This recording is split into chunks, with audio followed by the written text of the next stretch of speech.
the Achilles tendon. The throw works just like a crowbar, where your leg is the lever and your hip is the fulcrum. The trick is positioning your body in just the right place. If you're just an inch off the placement of your thigh and hip, the amount of energy needed to throw an opponent can more than double. But performed correctly, Uchimata requires almost no energy, yet it can deliver up to 5,000 pounds of force. If it weren't for the mat, a throw like Uchimata would be enough to cause serious injury or even paralysis. You use the strength of your legs to maintain your dominant position while you secure the choke. Just a few pounds of pressure on the collar of his gi is enough to reduce the blood flow to the brain to a trickle and end the match. Hold this move for 10 seconds and the fighter will black out. Hold it just a bit longer and he's dead. By bending the elbow across the fulcrum of your hips, you're subjecting the weak joint to the leverage of two strong forces: the pull of your thighs on his shoulder and your hands on his wrists. As little as 1,000 pounds of force can be enough to destroy the elbow. The leverage of the armbar can supply much more than that. The sacrifice throw is a simple lesson in conservation of energy. The stronger the opponent attacks, the further he gets thrown.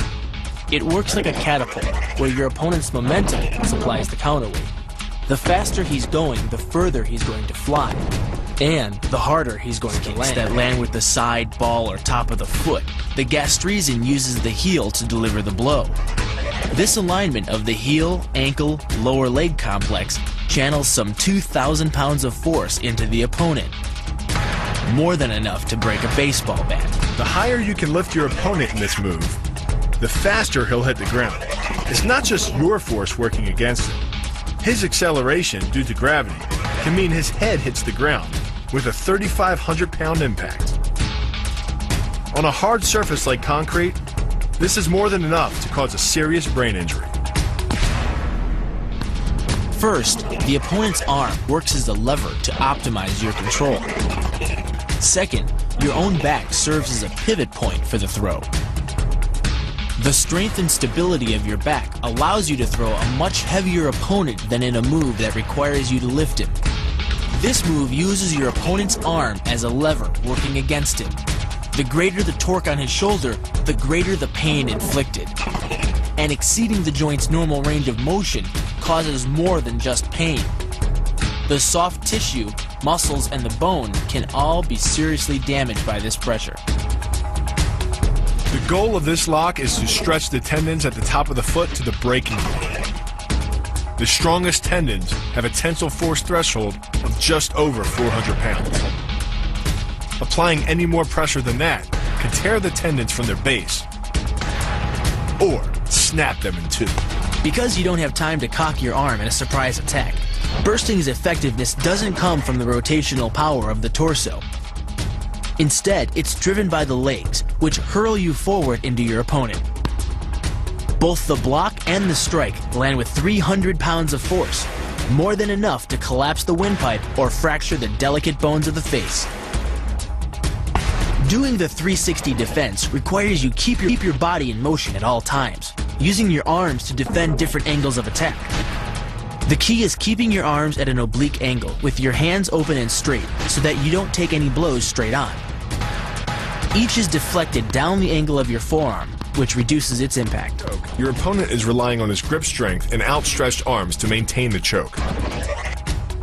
The strength of your back and shoulder muscles is greater than the applied force of your opponent's hold, so it doesn't take much to break his grip. And the closer your hands are to your own neck, the greater the leverage. The disarm is basically a judo wrist lock and uses many of the same principles. By pulling your attacker forward as you turn, he loses his balance, giving you control of his wrist. The barrel of the gun then becomes a lever, allowing you to take the gun. Because you are using the muscles of your torso, which can deliver up to 10 times more force than the muscles of the wrist, the disarm works against an opponent who is much stronger than you. Actually an elbow strike from another martial art, Muay Thai. But because the metal doesn't deform on impact, like human bone, every ounce of power is channeled directly into your opponent's face. With the twisting motion of the torso generating the force, and the stiff metal of the M16 providing the impact. It's enough to shatter a cheekbone or break a jaw. The combined momentum of your forward step, the twist of your torso, and the swing of the rifle, the butt stroke can strike your opponent at over 18 miles per hour, carrying well over 550 pounds of force. That's enough to drive a 16-penny nail through nearly 2 inches of pressure-treated wood. Add a follow-up slash and thrust with a bayonet, and the butt stroke becomes a real killer. But the real damage from the knee bar doesn't come from gravity. It comes from leverage. Once the knee is locked, your hips act like a fulcrum, and his leg acts like a lever, multiplying any force you apply. So even though the ligaments and tendons around the knee can sustain 1,700 newtons of force, the knee bar can load a lot more than that, enough to completely destroy the joint. Pushes his opponent at a location above the center of mass, while using his sweeping leg to create a tripping point, which is below his opponent's center of mass. Once the loss of stability has occurred, gravity does the work, and the damage. On the ground and on his back, your opponent is now vulnerable to any number of finishing strikes. Much like a nutcracker, your forearm and biceps apply pressure to your opponent's carotid arteries. Located on either side of the trachea, these two arteries are the only way to get blood to the brain. It can take less pressure than squeezing an orange to stop the flow of blood to the arteries. And with no blood flow, the brain shuts down almost instantly. Fight over. Control of your opponent's leg, you turn his hip into a pivot point. And there are two forces being imparted about the pivot point, one by the arm above and one by the sweep below. These forces act as a couple, resulting in your opponent's rotation that slams him right to the deck. And given the speed of rotation and the force of gravity, that impact could cause permanent injury.